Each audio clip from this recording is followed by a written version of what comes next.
Hello, हमें question given है। हमें दिया गया है कि यदि vector A plus vector B plus vector C जो है वो जीरो है और वेक्टर ए का मैग्नीट्यूड 3, वेक्टर बी का मैग्नीट्यूड 5, वेक्टर सी का मैग्नीट्यूड 7 है, तो वेक्टर ए वेक्टर बी के बीच का कोण ज्ञात करें। आपको पता है ना, vector A plus vector B plus vector C zero है, तो ए और बी के बीच का कोण बताना है। तो एक काम करते हैं हम, vector A plus vector B plus vector C आपके माइंड में आएगा कि हम क्यों ना ऐसा कर लेते हैं, vector A plus B plus C का स्क्वायर कर देते हैं।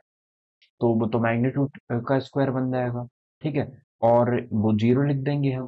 और इन सब को हम देख रहे हैं तो इन सब की वैल्यू पता है, लेकिन आप ये देखिए कि हमें इन सॉरी, हमें इन दोनों के बीच का एंगल नहीं पता, ए और बी का एंगल नहीं पता, बी और सी का नहीं पता। ठीक है, परपेंडिकुलर ना कुछ नहीं गिवन है हमें, तो कैसे कर लोगे? तो फिर तो वो मतलब तीन वेरिएबल आ जाएगी, तीनों की ही cos थीटा की वैल्यू, थीटा की वैल्यू नहीं पता होगी।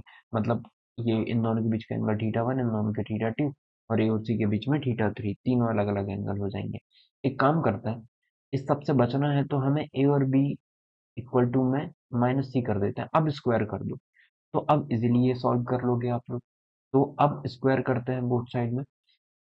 तो स्क्वायर करेंगे तो इसका मैग्नीट्यूड बन जाएगा, तो वेक्टर ए का स्क्वायर प्लस वेक्टर बी का square plus two vector A dot vector B हो जाएगा, और ये बन जाएगा वेक्टर सी का स्क्वायर, माइनस माइनस का प्लस हो जाएगा। अब वेक्टर ए हमें पता है, 3 का स्क्वायर 9 हो जाएगा।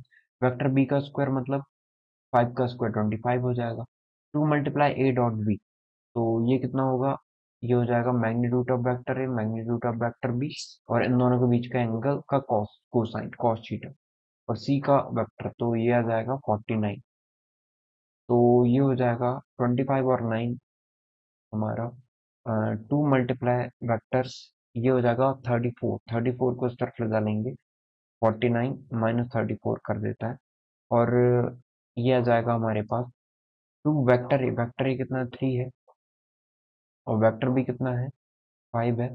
cos थीटा हमें पता नहीं है, तो ये हो जाएगा अपना 15 दूनी 30 cos थीटा, और 9 में से 4 जाएंगे तो 5, और 4 में से 3 जाएंगे तो 1। तो cos थीटा इक्वल टू आ गया है 15/30, या हम बोल सकते हैं थीटा इक्वल टू में आ गया है, या cos थीटा इक्वल टू में आ गया 1/2। और 1/2 किसकी वैल्यू होती है?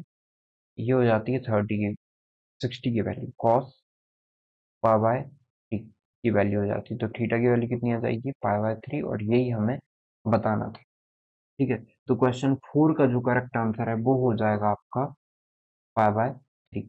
आई होप आपको समझ में आया होगा हमने इस क्वेश्चन को कैसे सॉल्व किया है। Thank you.